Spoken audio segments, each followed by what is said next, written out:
नागपूर महानगरपालिका महाराष्ट्राची उपराजधानी असलेली महानगरपालिका राज्यातली. राजधानीतल्या महानगरपालिकेचं काय केलं आपण बघितलं की 120 पटसंख्येला सगळे विषय शिकवायला एक विद्यार्थी, एक शिक्षक. नागपूर महानगरपालिका त्याच्यावरही ताण आहे उपराजधानीची. यांनी गेल्या कित्येक वर्षापासून मराठी माध्यमांच्या शाळा ज्या आहेत त्याच्याकडे जितकं शक्य आहे तेवढं दुर्लक्ष करणं. हायकोर्टामध्ये सुद्धा त्याच्या विरुद्ध एक याचिका पडलेली आहे. त्याचा अजून निकाल लागायचा आहे. कितीतरी वर्ष झाली ती याचिका, ज्याने ती याचिका पडलेली आहे. उत्तर दिलं जात नाही, अनेकदा तारखा लागत नाहीत.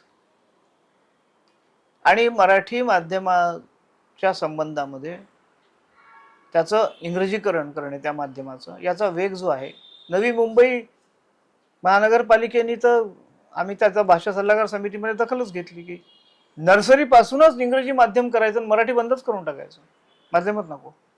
इतके हुशार कुठून आणले अधिकारी आपण? तर त्यांची एकदा तपासणी करा ना, हे निर्णय घेणाऱ्यांची. कोणत्या धोरणात बसणार निर्णय घेत आहेत की त्यांची स्वतःची व्यक्तिगत धोरणं लावतायत ते? नागपूर महानगरपालिकेत जे चाललेलं आहे गेल्या अनेक वर्षापासून, त्याच्यावर एका वृत्तपत्रांनी आणि इतरही वृत्तपत्रांनी मोठी झोड उठवली होती. परिणाम काय होतो? एका वृत्तपत्रांनी तर आमच्यासारख्या लोकांना घेऊन एक तज्ज्ञांची समितीच तयार केली आहे. त्याबद्दल सांगतोय पुढे. पण या उपराजधानीमध्ये इंग्रजी माध्यमाच्या शाळा चालवण्यासाठी केवळ मराठीत नव्हे तर मराठी, हिंदी, उर्दू सगळ्या माध्यमांच्या शाळांचा अत्यंत निर्घुणपणे बळी घेतला जातोय. 35 शाळांचा अशा मराठी, हिंदी, उर्दू हा बळी घेतला गेला. या शाळा जगवण्याची जबाबदारी कोणावर आहे की नाही? आणि ते कर्तव्य पार न पाडल्याबद्दल त्यांच्यावर कारवाई करण्याची जबाबदारी कोणाची आहे की नाही? आणि जर ती कारवाई केली नसेल तर त्यांना ती कारवाई का केली नाही याचा जाब विचारण्याची जबाबदारी महापौरांवर, आयुक्तांवर, अतिरिक्त आयुक्तांवर आहे की नाही? यांच्यापैकी कोणाजवळ नसेल तर शालेय शिक्षण मंत्र्यांवर तरी ही जबाबदारी आहे की नाही? शिक्षण सचिवावर आहे की नाही? शालेय शिक्षण विभागावर आहे की नाही? की कोणावरच नाही? हा जो प्रकार आहे सगळा, 35 शाळा तुम्ही काय करता? त्या 35 शाळा बंद करून तुम्ही त्या इमारती आज ना उद्या इंग्रजी माध्यमांच्या शाळांना देणार. मग त्या चकचकीत गुळगुळीत करून मिळणार आणि मग तिथे फक्त पैसेवाल्यांची मुलं शिकणार. आणि महानगरपालिका ही ज्यांच्यासाठी आहे, शिक्षण कर ज्यांच्याकडून तुम्ही घेता, तो कोणत्या वर्गासाठी? दुर्बल घटकांसाठी. त्यांची संख्या प्रचंड मोठी आहे. ते कुठे जाणार? ते शिक्षण वंचित होणार या प्रक्रियेमध्ये पलीकडे. म्हणजे तुम्हाला शिक्षण वंचितांची संख्या वाढलेला समाज निर्माण करण्याचं धोरण आहे का महानगरपालिकेचं? नागपूरच्या राज्यासारखं, राष्ट्रीय शैक्षणिक धोरणासारखं? काय आहे धोरण तुमचं? तुम्ही जर ही कारवाई केली नसेल या 35 शाळा बंद पडल्या याच्याबद्दल, तर आधी ती करा, नंतर पुढच्या गोष्टी करा. काय केलंय तुम्ही त्या शाळांमध्ये? तिथे पोलीस स्टेशनला जागा दिली तुम्ही. तिथे तुम्ही महानगरपालिकेची कार्यालय थाटली. तुमच्यासाठी बांधल्या का शाळा? करातून बांधल्या ना लोकांच्या. शिक्षण उपकार घेता तुम्ही शिक्षण कर लोकांकडून. तो असा अनाठाई खर्च करण्यासाठी घेता का? मातृभाषेतून शिक्षण देण्यासाठी पहिली जबाबदारी ही तुमची आहे स्थानिक स्वराज्य संस्था म्हणून. ही जबाबदारी आहे की शाळा बंद पाडण्याची जबाबदारी आहे तुमच्यावरती? मातृभाषेतल्या माध्यमातल्या भारतीय भाषा माध्यमांच्या कोणी सोपवली आहे तुमच्यावर ही जबाबदारी? कोणाचं काम करताय तुम्ही? जनतेचं की जनहित विरोधी, मराठी विरोधी, भारतीय भाषा विरोधी?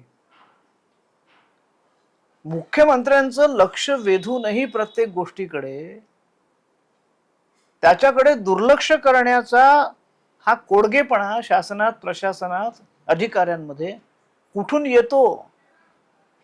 आणि या कोडगेपणावरती राज्यकर्त्यांजवळ काहीच उपाययोजना कशी नसते, का नसते, याची जरा वेगळी चौकशी करण्याची वेळ आलेली. प्रत्येक पत्र प्रत्येक गोष्टीकडे आम्हाला मुख्यमंत्र्यांचं, शालेय शिक्षण मंत्र्यांचं, संबंधित मंत्र्यांचं लक्ष वेधण्याची वेळ आली आहे. पण ते फक्त खाली पत्र पाठवून मोकळे होऊन जात आहेत त्यांची कार्यालय. ते जाब विचारतच नाहीत. पत्र पाठवल्यानंतर त्याचं काय आम्हाला सांगतात की तुम्ही त्यांच्याशी संपर्क साधा, आणि आम्ही संपर्क साधल्यावर ते 4-4, 10-10 स्मरणपत्र देऊन सुद्धा ते घोर दुर्लक्ष करतात. शिक्षण करातून शाळा चालतायत ना, मग इतर गोष्टी कशा तिथे शिक्षण संस्थांमध्ये, शिक्षणाच्या इमारतींमध्ये का? म्हणून ज्या बंद पाडल्या तुम्ही शाळा त्या पूर्ववत सुरू करा, ही मागणी आहे याचिकेमध्ये सुद्धा. थांबवा मराठी माध्यमाच्या शाळा बंद पाडणं. इंग्रजी शाळांसाठी मराठीसह इतर माध्यमांच्या शाळांचा तुम्ही बळी घेताय. ही माहितीच्या अधिकारात दिलेली अधिकृत माहिती आहे. हा अंदाज नाहीये, या गप्पा नाहीये, ही अफवा नाहीये. ही महानगरपालिकेने माहितीच्या अधिकारात जी माहिती दिली त्याच्या आधारे बोलतो होत आपण. दुर्बल, कमकुवत आर्थिक दृष्ट्या असा जो घटक आहे हा या शाळांमध्ये जातो. हो, रिक्षावाल्यांची मुलं, ऑटोवाल्यांची मुलं, भाजी विकणाऱ्यांची मुलं, हातावर पोट असणाऱ्यांची मुलं, ही काय या राष्ट्राचे नागरिक नाही आहेत? ती या राष्ट्राची भावी पिढी नाहीये की ती कशी असली तरी चालू शकेल तुम्हाला? हेच त्याचा अर्थ आहे.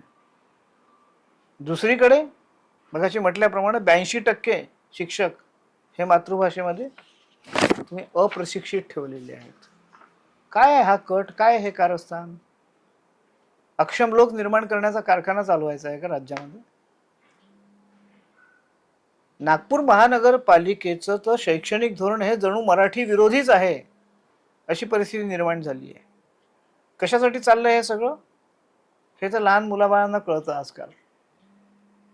अमराठी मतांचं एक घट्टा ध्रुवीकरण, मग ते मुंबई असो की नागपूर असो की राज्यात असो, आणि त्याचा राजकीय सत्तेसाठी करून घ्यायचा लाभ, याच्यासाठी स्वभाषेच्या माध्यमांचा, भारतीय भाषांच्या माध्यमांचा बळी. कारण ते विखुरलेले राहणार मतं आणि अमराठी मतं या राज्यात एकत्र येणार एक गठ्ठा. एवढं तर पॉलिटिकल सायन्स आता मुलांना कळायला लागलं. त्यासाठी काही MA नाही करावं लागत पॉलिटिकल सायन्समध्ये. अमराठी माध्यमाच्या नागपूर महानगरपालिकेच्या 58 शाळा आहेत आणि मराठी माध्यमाच्या किती आहेत? माहितीच्या अधिकारातली माहिती सांगते, मराठी माध्यमाच्या फक्त 27.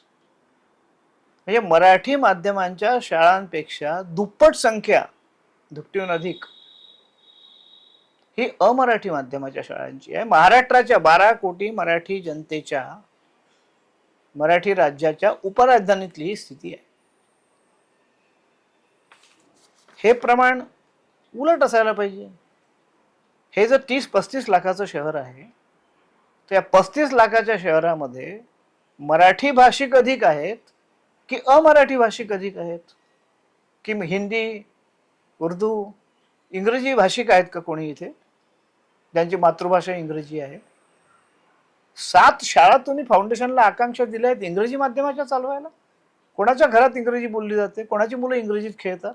कोणत्या वस्तीत इंग्रजीमध्ये मुलं संवाद साधतात? हा खेळखंडोबा चाललेला आहे. मराठी भाषिकांनाच मराठी माध्यमांच्या शाळा नको आहेत असं निर्लज्जपणे पुन्हा आपण सांगतो. पालकांनाच नको आहेत. अरे तुम्ही त्यांना पर्याय ठेवणार नाही काही? त्यांचं काही उद्बोधन केलं का कधी तुम्ही? का नाही तुम्ही त्यांना मराठी शाळांमध्ये आणण्यासाठी मोहीम चालवत? कधी चालवली? किती अंदाजपत्रक त्याच्यावर आहे महानगरपालिकेचं?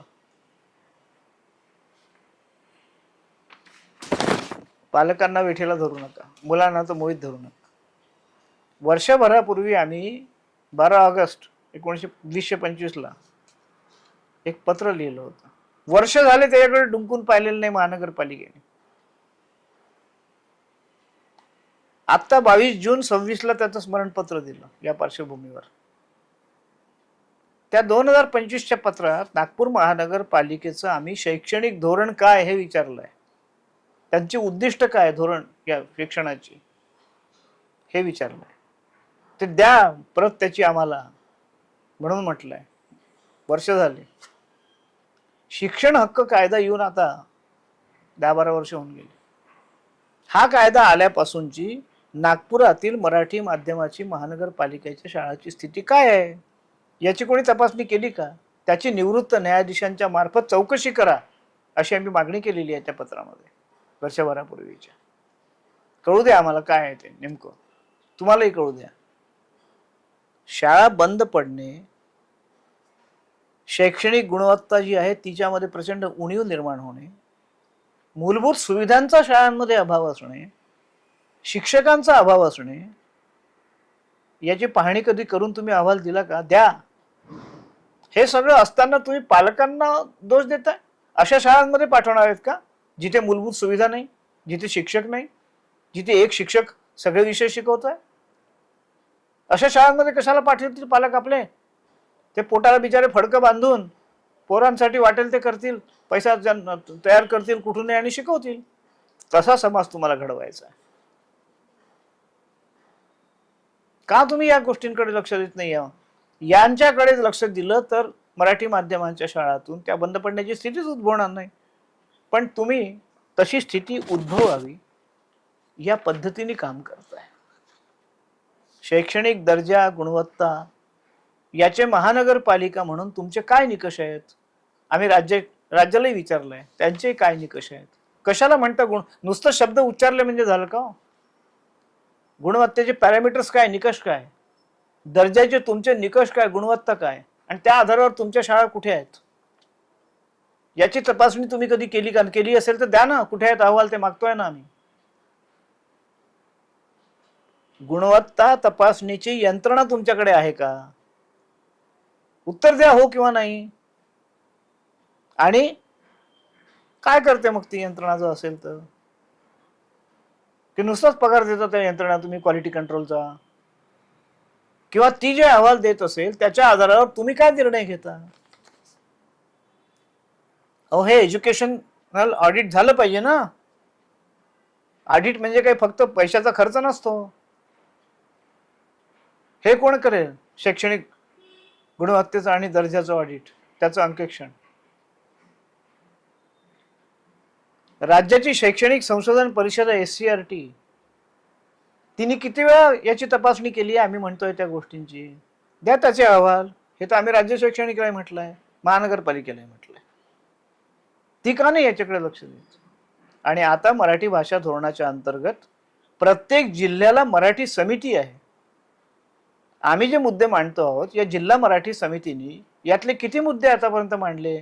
या गोष्टींकडे लक्ष वेधलं का नाही वेधलं? आणि जर ही समिती अक्षम असेल तर त्यातले लोक बदला ना, सक्षम लोक घ्या, याकडे लक्ष वेधणारे लोक घ्या. कोणाला घेऊन ठेवलाय तुम्ही तिथे? कळू द्या. प्रत्येक जिल्ह्याला मराठी समिती कशाला दिली आहे? हे जे आम्ही घसा फोडून ऊर फोडून तळमळीने कळकळीने तुम्हाला सांगतोय, याच्याकडे लक्ष वेधण्यासाठी आम्ही एकटे सगळ्या जिल्ह्यांकडे नाही लक्ष देऊ शकत ना. म्हणून 36 जिल्ह्यात आम्ही मराठी भाषा धोरणाअंतर्गत त्या समित्या याची मागणी केली होती, नेमल्या गेल्या. पुढे काय? कागदावर ठेवायचे का फक्त त्या समित्यांनी? त्यांना काम न करता फक्त त्यांच्या छातीवर काय बिल्ले लावायचे आहे फक्त जिल्हा मराठी समिती सदस्य म्हणून? त्यांनी जाब विचारा ना. मराठी भाषा विभागाचं हे काम आहे, ज्यांनी त्या निर्माण केले त्यांनाही आम्ही हे म्हटलेलं आहे. भाषा सल्लागार समितीच्या बैठकीत म्हटलंय, मागणी केलेली आहे की जिल्हा मराठी समित्या जे काही काम करतात ते सगळं कामकाज, त्याचे अहवाल हे राज्याच्या भाषा सल्लागार समितीसमोर तुम्ही ठेवले पाहिजे. या कारणाने ऐकतं प्रशासन, त्या कारणाने सोडून देत आहे. हा सगळा सूड मराठीचा का घेताय तुम्ही? मराठी माध्यमाचा का घेताय? मराठी भाषा संस्कृतीचा का घेताय? अहो, नागपूर महानगरपालिकेने शाळा ज्या आहेत, कितीतरी नवीन वस्त्या झालेल्या आहेत.